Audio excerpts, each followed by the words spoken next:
From Los Angeles, the home of film and television, this is Film Music Live, a webcast featuring outstanding composers, orchestrators, filmmakers, and more from the world of music for film, television, and video games, talking about their work and answering your questions. Film Music Live is sponsored by the Film Music Network and Film Music Institute. And now the host of Film Music Live, Daniel Schweiger.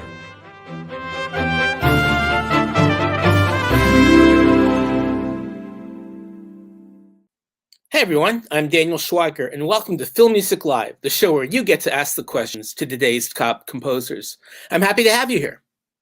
A time-driven secret agent, a female assassin, a film noir private eye with powers, and Liam Neeson with a particular set of marksman skills are just a few of the action heroes and anti-heroes that make up the prolific repertoire of four-time Emmy-winning composer SEAN CALLERY. Starting off with an Emmy nomination for sound design aboard Star Trek's Deep Space Nine, CALLERY began his TV voyage alongside the hits of La Femme Nikita to become one of the medium's most prolific and propulsive composers. But no program has reached the cosmic heights and imagination asked for by Halo, Paramount Plus's long-awaited live-action adaptation of Bungie's iconic alien shooting video game, starring an always helmeted Earth warrior. It's part of the new direction that the Master Chief's face has finally been revealed to the atmospheric, epic sounds of CALLERY's scoring that captures both the game's mystical sound and laser-blazing excitement. That they're flesh and blood humans, with the exception of the computer holograph Cortana, gives new dimension to SEAN CALLERY's most notable space opera scoring yet, with its mix of electronics and orchestra, music that takes his talent for energetically playing conflicted, weaponized characters into a whole new dimension. And now let's welcome the composer who is the musical Master Chief of Halo, SEAN CALLERY. Hey. How are you? Good. Well, it's great having you here, SEAN. So I just found out we both hail from Beantown, I think. Tell me about your musical education there. What drove you to become a composer? I will. I just want to say, first off, that was a great introduction. Has anybody ever asked about the original music? It's got a little bit of CBS This Morning going on. It's very nice, really good. and then the little montage about me, I never saw before this moment. So bravo. So thank you. We always like to spring that on our composers. So. You've caught every hairstyle that I've ever had, and now this is the post-COVID long hair. Yeah, no, we were talking. We lived probably within a mile of each other in Boston. I was a music student at the New England Conservatory for classical piano, and I was a decent pianist. I knew I wasn't going to be, Horowitz or anything like that, but I knew I was going to get a good education there, and I had my love of music to picture began, when I was a boy. But halfway through the, I guess being at the conservatory, John Williams became the conductor of the Boston Pops, and that was a pretty good time, because in the summertime he was doing concerts, and then he was all the big, in the 80s, how many movies came out that he did that you just went gaga over, so. But that's where my education began. I grew up in Rhode Island, and then went to Boston and got a degree in piano performance. And then I moved to Los Angeles. Oh no, I worked for Disney World briefly as a keyboard player at Epcot Center, and I had a very good time doing that. My hair was much shorter and clean shaven, but I played for Donny Osmond and Rosemary Clooney and a bunch of guest stars that would come to the Epcot Center stage, and that was a great experience. And then I came to Los Angeles, working in the industry as a product support person for some of the computer stuff that was coming along, computer music stuff, and then I started working with composers who were interested in getting into that technology. It was very new at the time, and then I don't know how far you want me to go, but that's where I started to meet composers that I mentored under, most specifically Mark Snow, who did the X-Files. I got to meet him over the course of my time at this company, and that was the beginning of my next phase of my life, so to speak. I mean, the one thing that really fascinates me is that you worked on. There are a couple of composers who have come from like the sound design Yeah. department, and you worked on Star Trek, Deep Space Nine, and Generations. So, what was it like being a sound designer for the next generation of Star Trek? Listen, first of all, I I have a very, very soft spot and a little bit of I don't know. I think that's some of the best television that's ever been made. The TNG and the Deep Space Nines and those the writing and the production values back then were, and they are still today. Nothing against the modern shows. I didn't mean to imply that, but when I was working back there, I was so inexperienced. But I needed a job after I was a music director for Olivia Newton-John, and then she had to cancel her tour because of health issues. And then I needed a job, so I got a job as a sound designer working a night shift in Hollywood for Deep Space Nine. And I learned a lot as a composer designing sound effects, because you learn what parts of sound tell the story better at every given moment, whether it's Dennis McCarthy's beautiful music or sometimes there was a big battle or the dialogue. I mean, obviously the dialogue, if you can't hear the dialogue, you don't have a show. But I was dispatched to create Odo, the sounds for Odo's morphing, and that was one of my first assignments. And he had that sort of gelatinous, when he formed kind of thing. And for what it's worth, if it's of any interest, they had a big Foley stage with all kinds of bowls and things, and I went across the street and got some Yoplait yogurt, some custard style. Has to be custard style, not the fruity. It's custard style. And I put it into a bowl, and I put a Sennheiser mic in a big plastic baggie, and I put that under the bowl, under the level of the yogurt.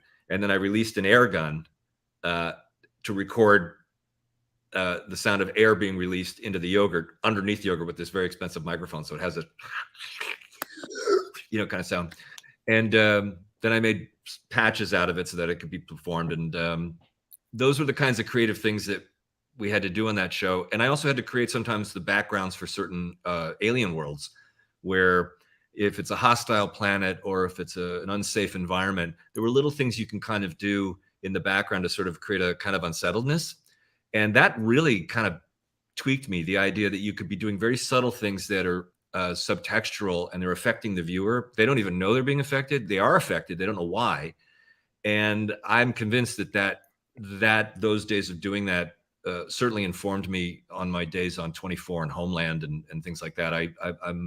I love the sound design aspect of what we do with music now. And now there's so much more engaged and interactive.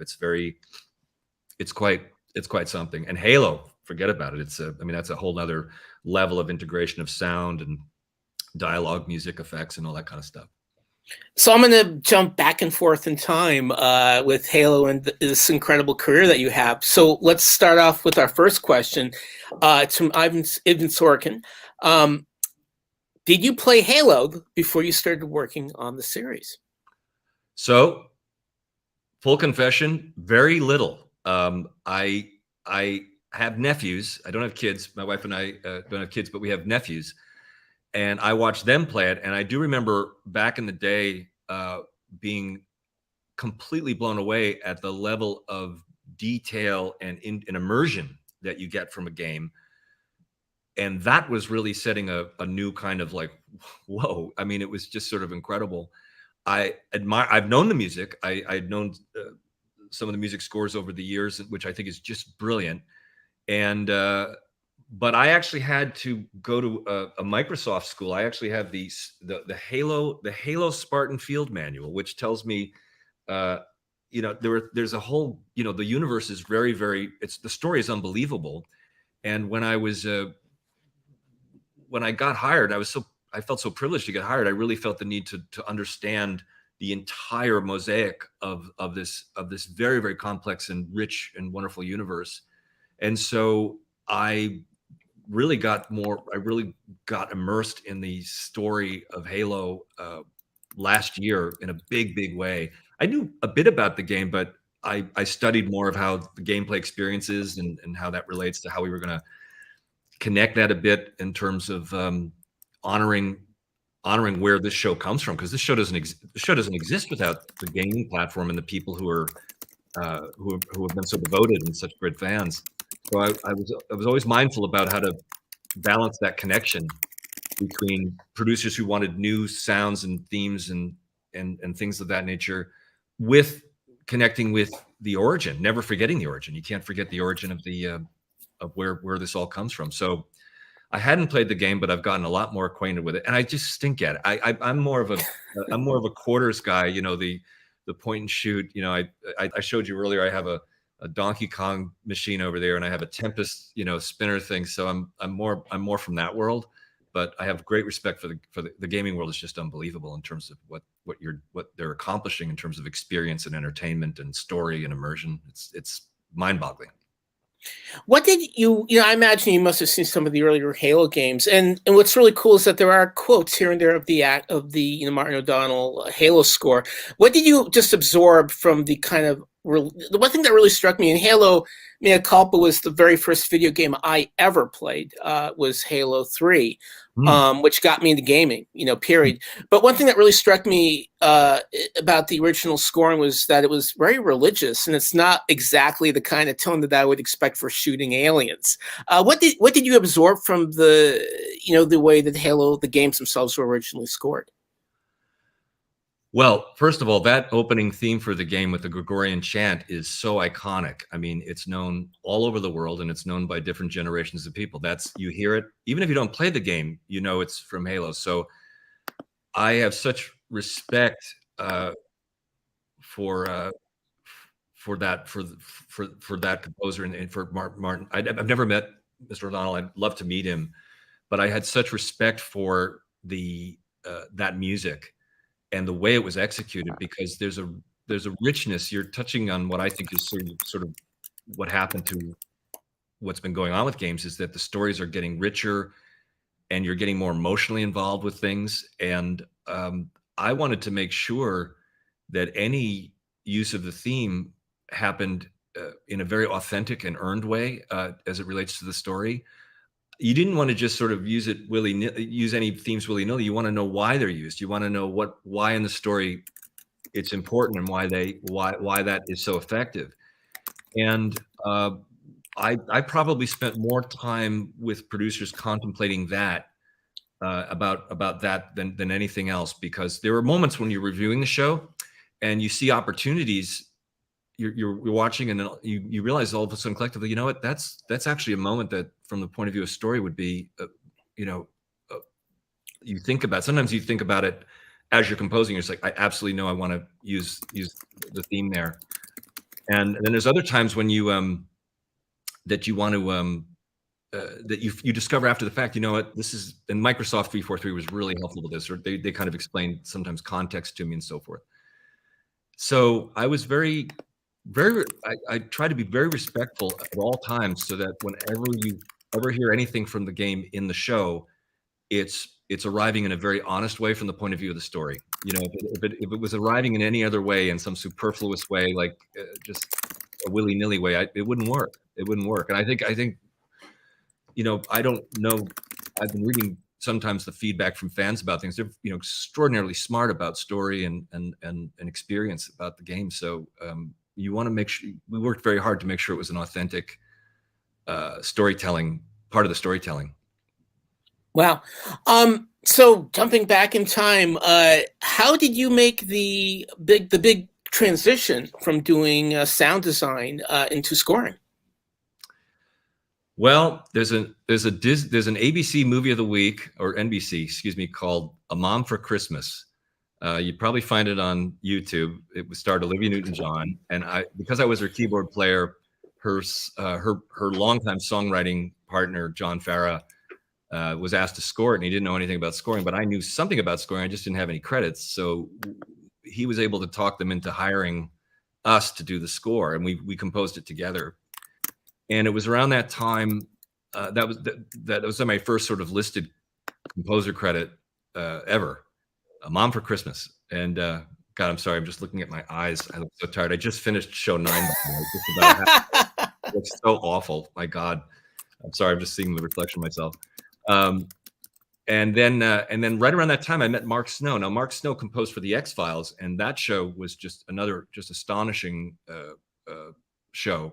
And Mark and I became very, very good friends over the last 25 years. But he took me under his wing, gave me a bit more education. And then when he was asked to work on the film Nikita, he didn't have the time because he was working, I think, on the Lone Gunman and Millennium. And so he was going to write the main title, and he suggested to Joel Surnow, the showrunner, the creator, he said, hire this guy. And Joel wasn't exactly like, he's like, whoa, who is this guy? So I had to kind of prove myself. And then we got along well, and then he went on to make 24. So it's it's like stacking dice. It's you gotta be working and ready, and you gotta be ready for the work and ready when the challenges come up. And I was very fortunate to have an advocate in Mark Snow. He was a real mentor of Mensch, and we became really best friends. Actually, we talk all the time. Very cool. Again, everyone who's watching, please send in your questions to Sean. He's got an amazing career, a million shows to send questions about. So Nikita really kind of starts sending you on your way, but it is 24 that becomes a phenomenon. Mm-hmm. Yeah. 24 we were working on it in 2001 in the spring. And it was a very interesting, the idea of a real-time show and multiple screens. They were experimenting a lot. And that was another, even though I'd done Nikita, there was no guarantee I was going to get or stay on that show. But again, sometimes people stand for you at very critical moments. And Joel Surnow stood for me. He said, no, this is the guy. And we created the show. And then it was going to air, I think, in September or October. And anyway, 9/11 happened in 2001. And the show had an airplane sequence that blew up, and it was filmed in a way that was a little bit just too similar to the trauma to what had just happened in our country, in the United States. So they re-edited some things, and then the show aired, and it performed. We didn't know if we were going to be picked up halfway through the season, and then we find out, oh, we are going to get picked up, and then we got more. And I think between season 1 and season 2 is one of the first shows that ever released the DVDs in between season 1 and season 2. So we took on a bunch of new fans in the DVD, which is the DVD, binge watching DVDs is now evolved into binge watching Netflix. You just watch all the episodes at once. And so that's what happened. There's a lot of binge watching that happened with fans in the off season. And you wanted to have fans during the season. Otherwise you got to have ratings and all that kind of stuff. So it was a really, really exciting time. And yes, I received my first Emmy Award in season 2, which was really, that was just extraordinary. It was just mind blowing, and it was a great experience. And you're really on your way to becoming one of the most Emmy nominated and Emmy winning composers on television. But do you really think now it's kind of like, you hear these kind of very rhythmic scores that are kind of a meld between sound design and music? How do you think you help set that tone with 24 into kind of this is the how action is scored really now on television? Well, that's interesting. I mean, in the first season, my memory was that the score was not completely wall to wall. I think we had a 25-minute score per episode or something like that. But in season 2, I do remember getting a call from the producer and saying, this storyline involves a nuclear device in Los Angeles, and I want to feel a constant sense of dread. I want to feel like something's hanging over everybody. It was just a neat little beat that he tried to insert into my head. So I began to come up with these sort of little pulses that kind of extended over scenes and kind of continued on. And then I would sort of take them out naturally, and then they would say, why are you taking it out? I'm like, well, you got to have a little bit of a break. I mean, you can't have 40 minutes to score. But I was proven wrong because we ended up having just that on many occasions. I mean, I don't know how to, I've heard so much great music over the last few years that involve the most elegant orchestration and the most, crazy off the wall sound design and things that I'm just so crazy impressed with. And a couple times some people have said, hey, I heard some of that in the early days of 24. I'm like, well, that's really nice of you to say. the truth of the matter is that I was really meeting a need from the producers. It wasn't. I can honestly say I don't think I was like, hey, I want to do something. I was given an instruction about maintaining a level, a certain kind of feeling in the most ordinary of scenes, and that's the solution I came up with. Also, those kinds of pulses in that show, it was nice because of it being a real-time show. We would take those pulses over into the next scene. A lot of times there'd be cut scenes, and most shows we watch, you're cutting time. So by keeping the sound palette similar as you cross into other scenes, you're sort of planting the seed, at least psychologically, that it's all happening at once. It's all happening linearly. So that's how it sort of, went from there. But now it's just another world of, there's just so much interesting music out there now. It's really, there always was. It's just now there's just so much more of it. I mean, there's hundreds of shows. I can't watch them all. Used to be able to watch them all. Used to be able to watch the best shows. Now you can't. It's impossible. You can't do it. Yeah, crazy. Now back into Halo, and now Louis Versinelli says the opening theme is so epic. Now, can you explain the process of how you came up with it? And as far as the music overall, this seems like some of the most intense music you have worked on so far. Well, I really appreciate that comment. Thank you very much. What was his name? Louis. Louis, thank you, Louis. I appreciate that very much, because we worked on that so hard. The one thing I wanted to do, and there was an idea of wanting a Master Chief theme. That was the very first thing I worked on. And then when we were working on the main title sequence, they did some graphics on it. Then they put it aside, and then we went into show 1. Then we went into show 2, back to 1, and then we went back to the main title. And as we started getting acquainted with the flow of the show, I had this idea, just that we were all talking about the idea of how can we properly connect the gaming world and the series to some extent, because I really thought that connection had to be really, really honored. And so the idea is the opening has the beginning of the theme, but it's not done by Gregorian chant, as everyone is familiar with it. It's done by a cello and a female alto singer. And I did that to kind of, I think what I was thinking of is, because the helmet was coming off, and that's a whole nother thing, because I did not know the helmet never came off. That was another big thing. It was an interesting moment when I was scoring it. But I was thinking that I wanted that opening to be familiar and yet a little new and kind of different and accessible to anyone and everyone, if possible. And then from there it goes into the assembly, the skin, and I have all these quick times of the various iterations of how they pull that together. I mean, it's so hard to put together something that really sort of that works. And Jessica Jones's main title was very successful. That worked out really great. And this one really worked out great too. It took them a few months just to kind of really tweak it and get the visuals right. And so I appreciate your comment, because we really worked hard to make that opening experience, effective and powerful.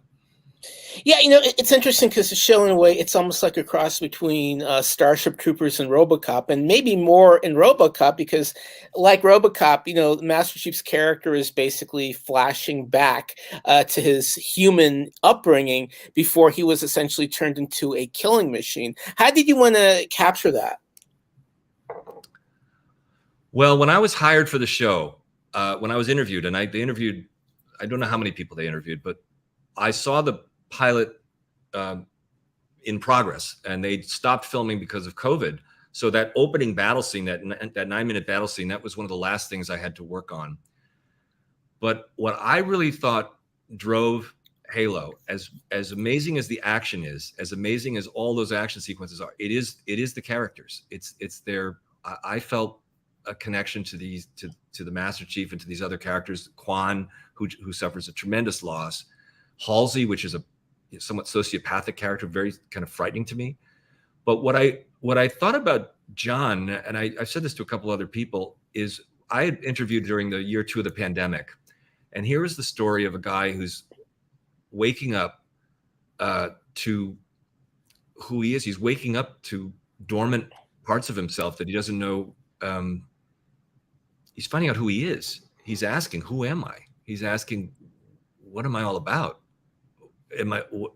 Why am I doing what I'm doing?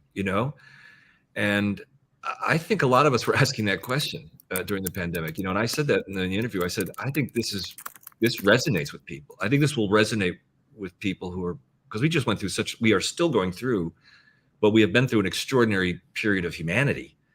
And this story, I think one of the reasons why Halo has been around for 20 plus years is there's something that speaks to the human experience. And I really felt that had to be honored. So the emotional part of John's life and Kwan's life, it can't be the only thing, because there's all this beautiful, wondrous world and action and machinery and technology that's so exciting. But we have to keep connected to the characters. Even the villains. You care about Vincher and these other menacing people. They're very. You really want to know what happens to them. So that's really where I kind of came from. I really wanted to stay with the characters and their hearts and where they were going, and that's how I wanted to be informed as I scored the series going forward. Now, going to the idea of themes, this is from Dale. Can you describe the process of composing unique themes for such a diverse mix of shows? And do you end up with a huge pile of discarded themes, or things that originally maybe weren't intended to become themes end up becoming themes? Well, has Dale been spying on? Does he have a camera in here? Because it's exactly what happened. There's that piano over there, and there's another piano I have over here. It takes a little a floppy disk, and you can kind of hit record. It doesn't need any computer; it just records. And a lot of times I'll sit at the piano. What happens is when they were talking to me about the Master Chief, I always listen to what the producers are saying to me. A lot of times when they're describing something, they let loose a kernel of a description that just sort of hooks you a little bit. In the case of Jessica Jones, for example, someone compared Jessica to a cat who lives in the alleys and on the fire escapes, and it's a creature of the night and so forth. That gave me and they they're smooth and they're very elegant, and so that gave me the sort of tendrils of the theme for what Jessica would be. For the Master Chief, there were things like, obviously he's a hero. There's heroism, there's strength, he's a soldier, there's loyalty there. These are the words. And then there was another thing that they said. He was sort of reaching. They talked about him reaching for things, and in the main title, you can see that he is actually physically reaching, but he's reaching for either truth, or in this particular story, he's reaching for his origins, and so I sort of held on to that idea of what is that like, and there's a humanity and a reaching and an aspiration to him, and I let those kinds of words sort of marinate into my system. And yeah, I try a bunch of different themes, and a lot of times you have to walk away from them for a day or so, or a few hours, just to kind of see if you're just getting a little bit lost. So it's very, you want every single note in the theme to really make proper sense. And I really wanted John's theme to be malleable. In other words, there were emotional moments and heroic moments, and some of the best themes that you've ever heard. Star Wars. Just take Star Wars for example. You could play any of those themes in different kinds of emotional settings and have it be completely working. And so I was, but I had to get them to sign off on the theme, and again, I was also not operating in a new franchise. This is a 20-plus-year-old, alive and well franchise. So I wanted to make sure that whatever I did squared in the universe with everything else that was around it. So it was fun to do. It was a lot of work. It was hard to do, but it was very fun to find it. Well, now let's talk about aliens. Every show there's some kind of like really cool Easter egg, to a Halo fan like myself. And in the ending of the new episode, you finally get it's like you get all the aliens, pretty much every. What was that like? You get the little guys, you get the horse guys. Everything is just jumping out of that spaceship. It was.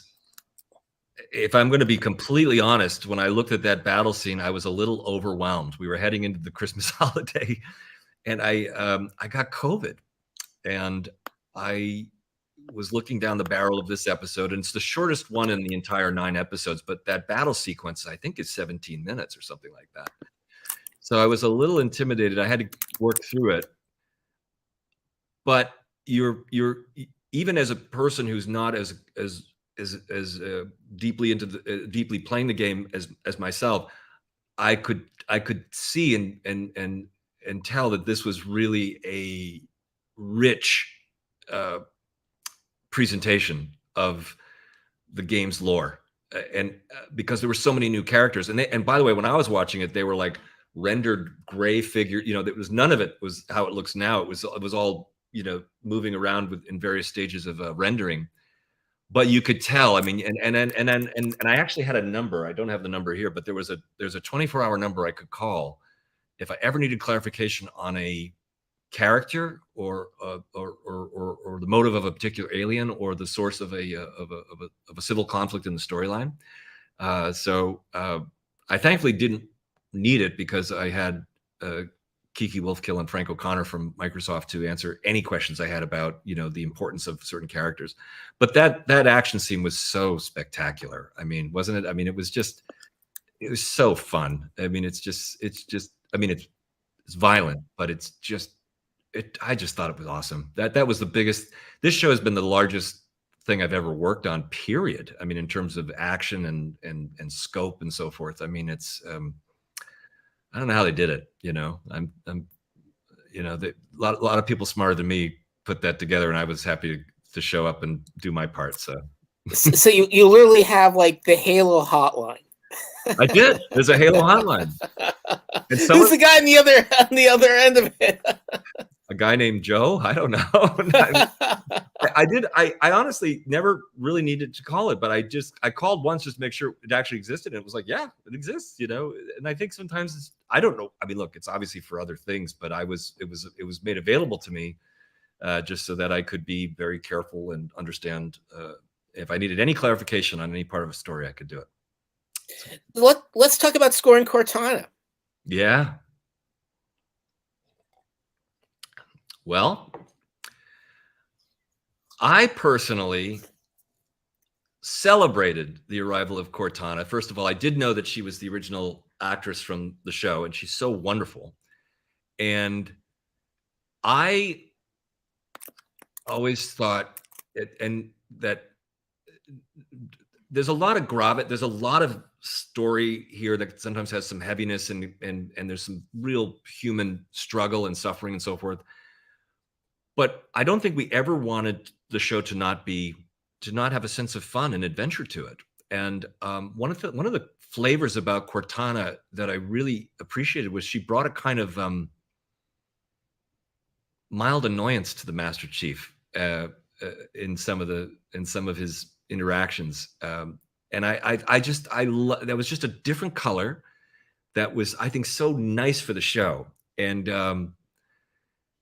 I kept it a little bit on the playful side, and I checked with people. I said, look, we have a lot of other parts of the story that are unfolding, but I when she first appeared, my instinct was to just look at the energy of this character, and that's what came out of me, which was something that was it had a bit of innocence, wanting to help. She almost reminds me, I'm thinking of this just off the cuff, but she's very smart, like Data from Star Trek, and is sort of learning the ropes of humanity, kind of, and a little bit. Maybe I'm overspeaking about that, but there was something wonderfully innocent about her when I first encountered her, and that's what sort of came through in the theme that I have for her. And then there's I can't speak of it because you haven't seen it yet, but there's a couple of scenes in the later parts when she goes through. She has an interesting story arc, and we had some real opportunities to get to know her a bit better. And and there's also another. I'm kind of skipping ahead, but next week is episode 6, and I did a collaboration with a composer named Colin Stetson on a piece, which I reached out to him and asked if he could work on composing a piece for me. And it's a very special part of the show, which you'll know when you see it. I mean, there's no, you'll know it when you know it. It's the part where the alien shows up with the chainsaw. Colin scored that Texas Chainsaw, the new one on. Now, am I? Oh God, I'm going to be so embarrassed. I'm looking. Did I pronounce his name properly? Oh, Yeah. you totally did. Okay, Absolutely. but I just want to make sure I did. Sorry. I've always just called him Colin. I haven't had to say his name and last name in a while. But he met me. We met online. He was in Canada, and there was something. You'll just have to. If I start to dig into it, I'll get into. Well, no, okay, no spoilers, no spoilers. Which I can't do. So, but there's something a very unique part of the Halo story that we arrive at, and he is featured in it with me, and we composed a piece that manifests, and it was one of the really great rewarding parts of the show, because it came out so much more better than I could have ever imagined in my so. Now here's a question from Raymond Calva. What technological improvement in music software has had the greatest impact on your composing process?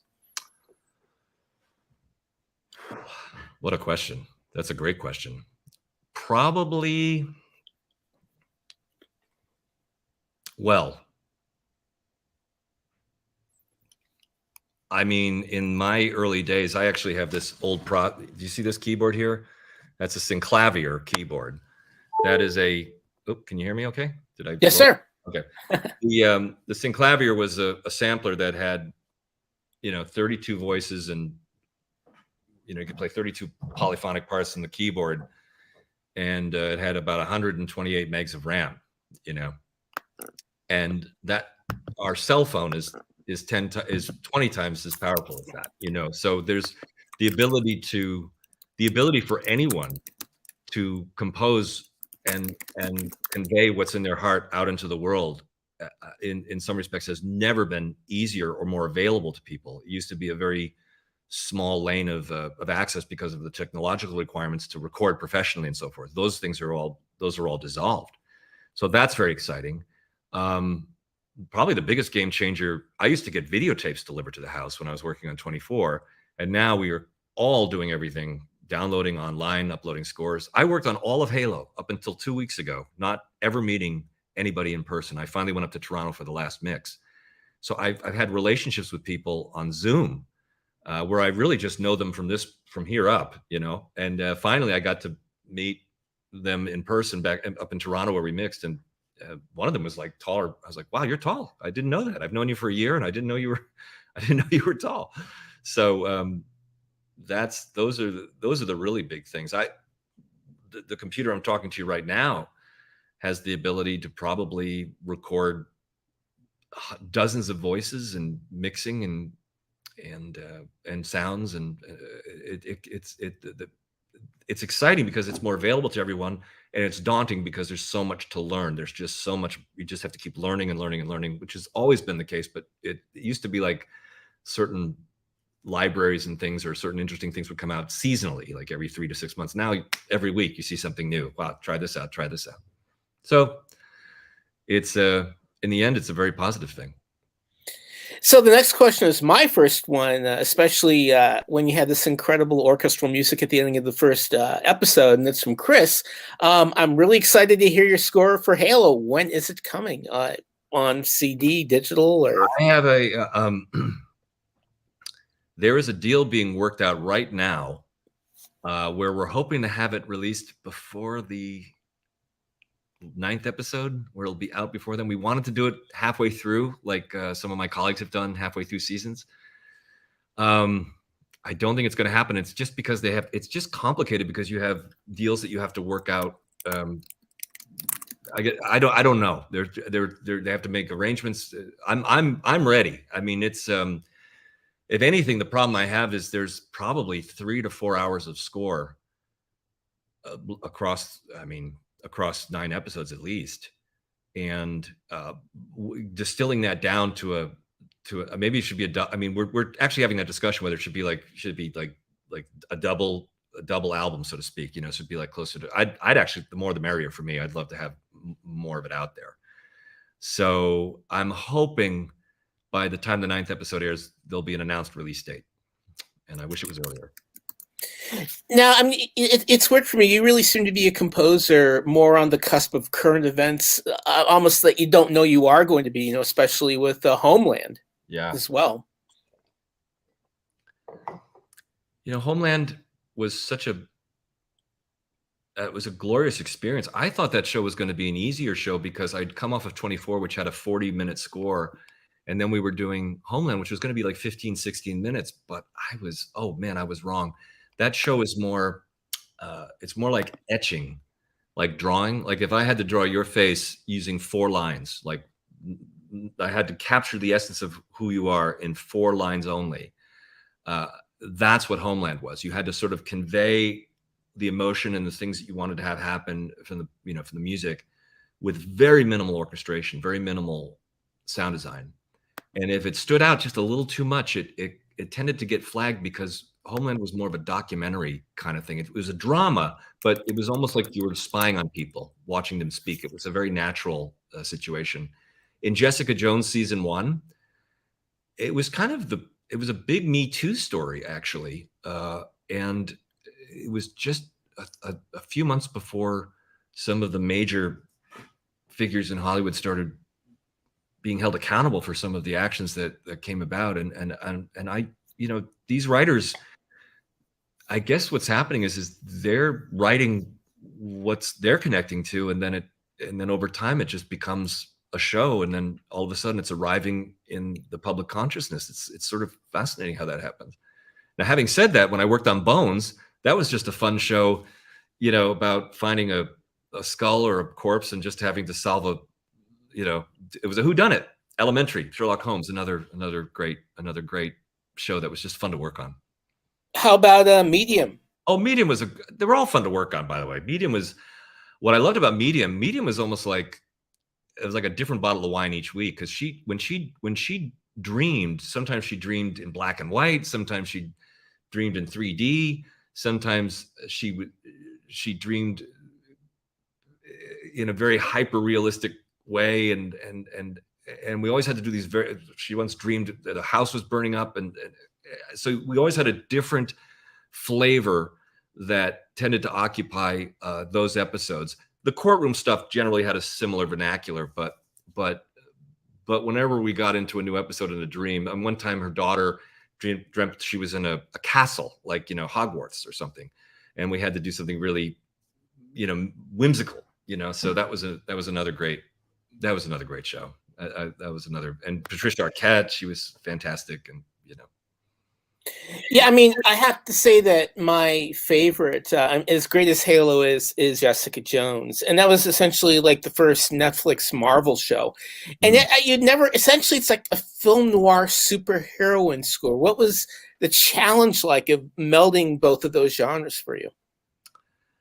It's a great question. I don't know if I'd lose my internet connection I wish I could play the 3 notes of the piano of the theme, but we studied, in the first meeting with Melissa Rosenberg, she was like, the noir energy of this character, which existed in comic form, was self-evident. She was, I looked at the comic, I didn't know it, but when I studied it, she was a drinker. She smoked.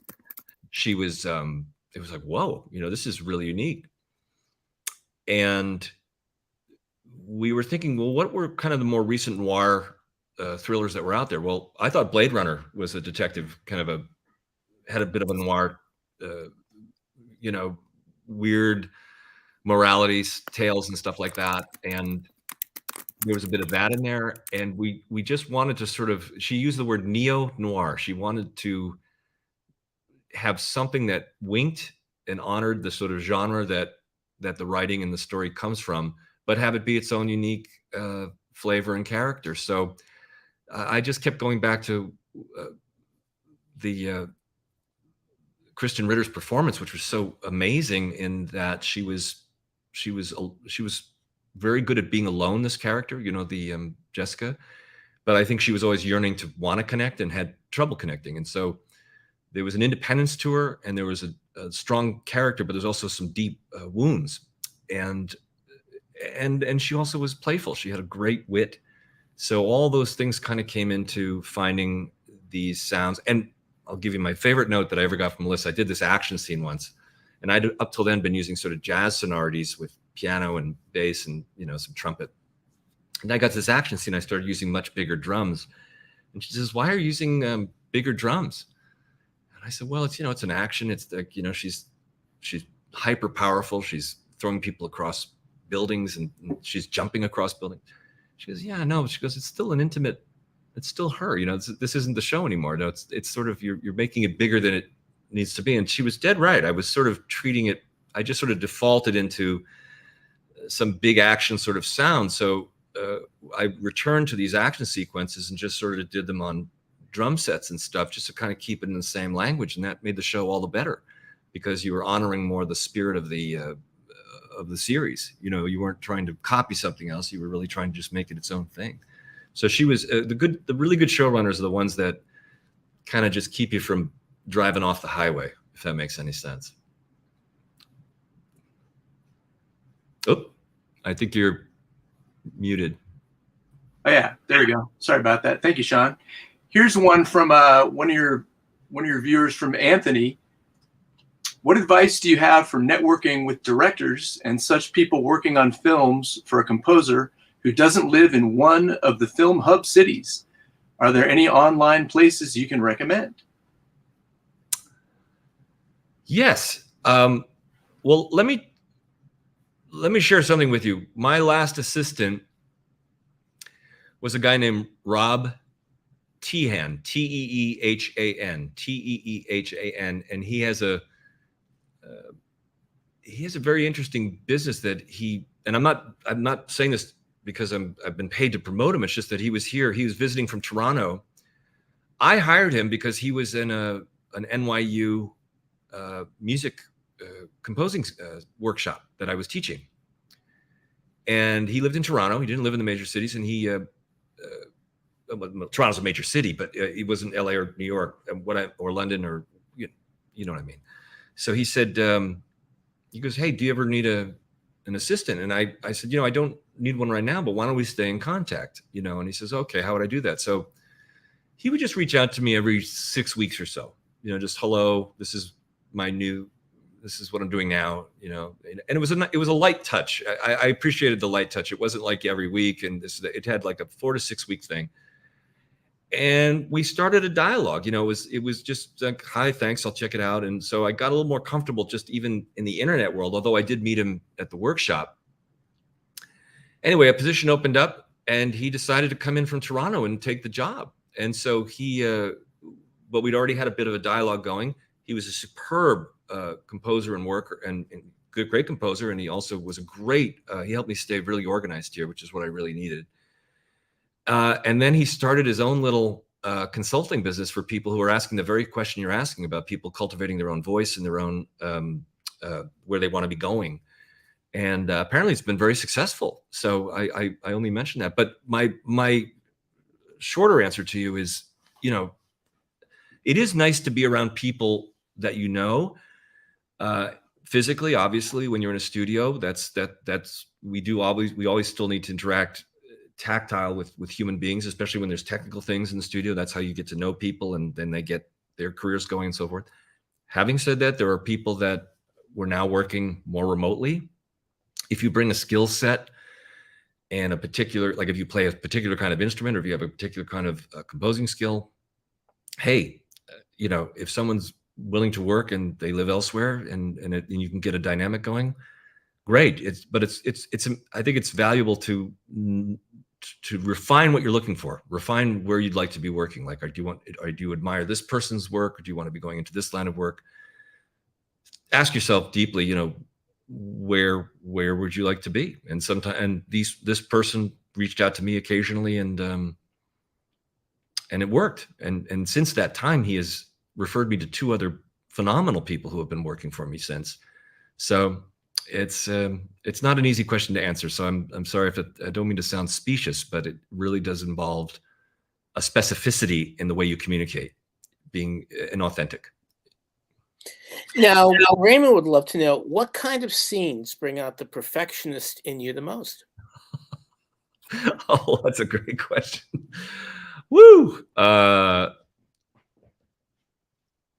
Oh, golly. I mean, there's a scene in Halo in show 7 involving Kwan, and that's all I'll say. And she is looking at something, and there's so much going on in that actor's face and in the story. And there's an emotion that I wanted to kind of draw out of it. And, you know, sometimes the lane is very narrow. And the moment you do one extra thing, it becomes self-conscious. Or if you do not enough and it kind of sags a little bit like a hammock, you just, you know, and you're trying things and trying things. I suppose it's really the more intimate scenes. This happened on Jessica and certainly on Homeland. There was a lot of internal things going on in people's heads sometimes, and you're scoring, well, you're seeing the world through their eyes when they're going through something. There's no end to wanting to really honor that moment and nail it as honestly as you can. The problem is that when you work on something too much, sometimes you can spoil it. Do you know what I mean? You can love something so much or want a moment to be so successful, all of a sudden you're not serving the moment anymore. You're trying to make something perfect. In other words, the moment I try to make something perfect, it's generally a sign that I've left the moment, and I have to kind of come back and just look again, be with it, connect with it. You know, it's a tough question, but I find that when I'm, and humor scenes too, sometimes just getting the right comedic beat. I learned that on Bones. If you hit something too hard, it's no longer funny. So it tends to happen in the more intimate scenes between people, where you're feeling something. You just got to stay present and don't freak. Don't get crazy. Don't get crazy. I'm sorry. I'm sounding so stupid now, but that's really. I just went through this on show 8 on Halo and 7 too. So. Now, you know, it's interesting, you know, when you have a perfect television composer like yourself, what are the challenges of kind of breaking out into features? I mean, I really enjoyed The Marksman, the score that you did for Liam Neeson. What's that realm like, and how do you hope to do more scores? I loved that film. I thought the acting was great. Rob Lawrence's direction was wonderful. I just got lucky with that. You know, I didn't consciously set out to say, well, I want to be a television composer. It's just that when I started working at all, the shows I worked on tended to last. Like Nikita was a USA Network show that went on for 4 years. 24 went on for 8 years. I was really I'm more of a hands-on. So my multitasking out it's limited. There are other people who do it much better than I can. So when the film came along, when there was an opening, and I really wanted it because the longer, the very first thing in that show is the visuals, just the expansiveness of these wide open vistas and so forth, and having the cinematic space to let these moments unfold with a little bit of confidence and so forth. You know, you're not serving commercial breaks and Nielsen's and so forth. And Liam Neeson is he's just a great actor, and his opening moments in that field in the desert shooting an animal, I have such respect for actors who sort of hold you and they're just doing what they're doing. But you can have another actor in there doing that moment and you're not there, you're not engaged. So I like the idea of there being a more of a longer arc in a 2-hour film. And it's not an episodic thing, so it's just a singular experience, which is delightful because you get to sort of, you know, I did things with guitar and I had a theme for him, you know, at the end of the film, which everyone really liked. He liked it so much they put it in the early part. So it's like a singular world, and I enjoyed that very much, and I would love to do more of it. It's not like I avoid it or yearn for it, and I chose one or the other. It's just for lack of a better word, when I'm employed, like Halo, for example, I will tell you right now, when I got hired for that, I did tell my agent, don't submit me for anything over the next year. I just knew that was going to take up all the airspace, and it did. It took up everything. So.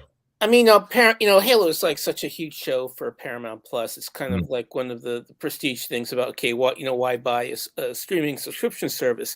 How, again, kind of being in television for 2-3 decades, How do you think you've changed with television, with television's viewing habits?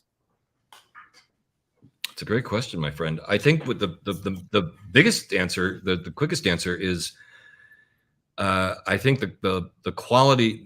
There's so much more content. Period. There's longer form content, which, like Homeland, for example, was commercial free, and there's a cinematic aspect to those kinds of experiences. And the viewing habits are people. I mean, when Jessica came out, I'd worked on that for a better part of a year, and I got an email from someone who watched all 13 episodes in a weekend. So there's a year of your work, just consumed, and it was like, wow, this is really something to make note of. And you used to have a separation, weekly, in terms of the episodes people would hear it. So now I will admit I'm more conscious about the idea of people taking in, for example, some people will watch all of Halo in nine segments. So you want to make sure that as a singular experience in a singular episode, it functions. But then if people are going to watch 2 and 3 and 4 episodes, that it also has to function. It also has to work. So there are some, short view considerations and long view considerations that you take into account. But in the end, I mean, at the core of it, though, it's about, serving the story and putting in, music that really helps best tell the story. That hasn't changed at all. But the quality of television has just so exploded. There's just so many. We joked about this, but I have like a list of shows. Like my wife and I are supposed to, take a weekend off, and I was like, God, I can't wait to like try this show or that show. It's like you're scheduling watching a show, and then someone says, "You haven't seen that show yet?" You get sort of like, "No, I haven't. I'm sorry," and so there's so much of it. I was talking with the guy who did who worked on Medium once. He did the show Moonlighting. Back in, this Bruce Willis and Sybil Shepherd, people probably don't remember that show, but they used to get ratings that were Super Bowl ratings, because there were only 3 networks. I mean, that's like 25 share or something like that. You get that in Super Bowls and stuff like that. Now it's so diverse. And so it's just the choices are quite, it's only getting bigger too, more choices. So our final question of the show is from Dale. Can you share with us some of your favorite audio tricks? Let me think of one.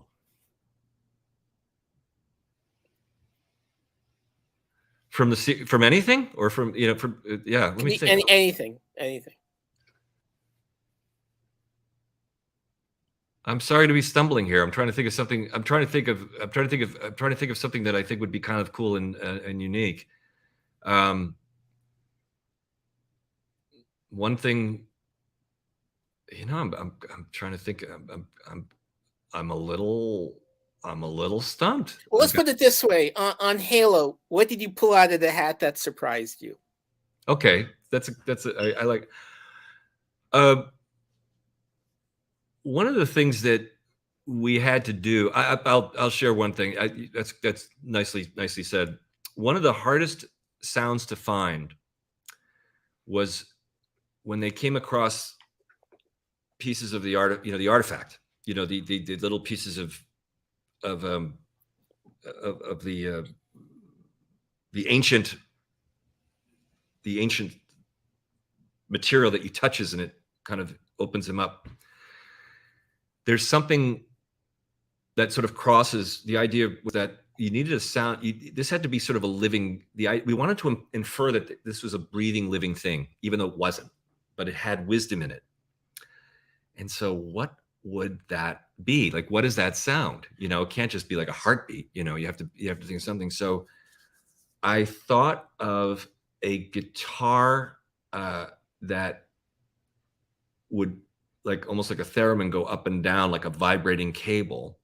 And then there was a cellist that I heard perform on a score, Vincent Segal, who played on a score that Daniel Pemberton did, called The Counselor, I believe it was, and it had this beautiful bend.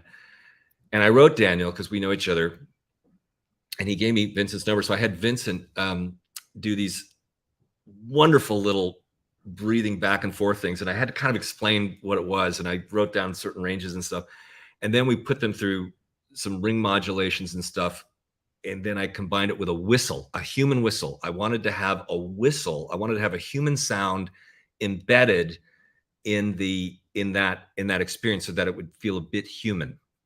So that would give you the idea of it being alive. So we recorded a bunch of Vincent's moves, and then we did a bunch of whistles, and then we combined them. So I have like about two dozen artifact sounds that, and then we had to kind of pick which one was working the best, which was, I remember reading John Williams just trying to decide, da, da, da, da, da, like he wrote like 100 of them. They had to figure out which one was the best. So we had that process to go through to figure out which one was going to work the best in the scenes. We found that as the story progresses, the sound of the artifact changes. So these were kind of the happy accidents that happen. You start one way, and then you realize as the story unfolds, there's this fluidity that the story just sort of expands out in its own organic way, and then you follow it. And so that was a nice little find. That was a nice little find. So I guess my final question for you, now you're obviously, you go back in terms of your games. We're talking 8-bit games that you played in an arcade. So if you had your pick of the incredible Paramount Plus streaming mega budget series based upon an 8-bit video game, what would it be? Would a vector graphics game count? Because I think I would like to see a movie about Tempest. Does anybody know what that game? It's the rotating, and they go through space, and you just fire at things, and I would like them to get on that right away. Agreed. Obviously they made, that's a very Burger Time. What, maybe how about a Burger Time game? That would be kind of cool. I think Liam Neeson is the chef. He's got a special set of culinary skills. The salt and pepper shaker. If anybody's going to do it, Liam Neeson's going to do it. Yeah, that's great. That's great. Well, Sean, I want to thank you so much for joining us at Film Music Live. Halo is now on Paramount Plus every Thursday. You get a new episode for, I think, 9 episodes. And I want you all to stay tuned for a soundtrack album, which will be happening. I want to give a big thanks to Mark Northam, our producer, Dale Turner, Mark Banning, Jana Davidoff, and Alex Beck. And I will see you on the next Film Music Live on Wednesday, May 4th at 1, when we are joined by the Ozark and Tokyo Vice team of Danny Bensi and Sandra Jurians. Oh, I'll tune into that. Hey, listen, thank you very much. Thank you so much. Great questions. Great group. Thank you. Bye-bye. Bye-bye.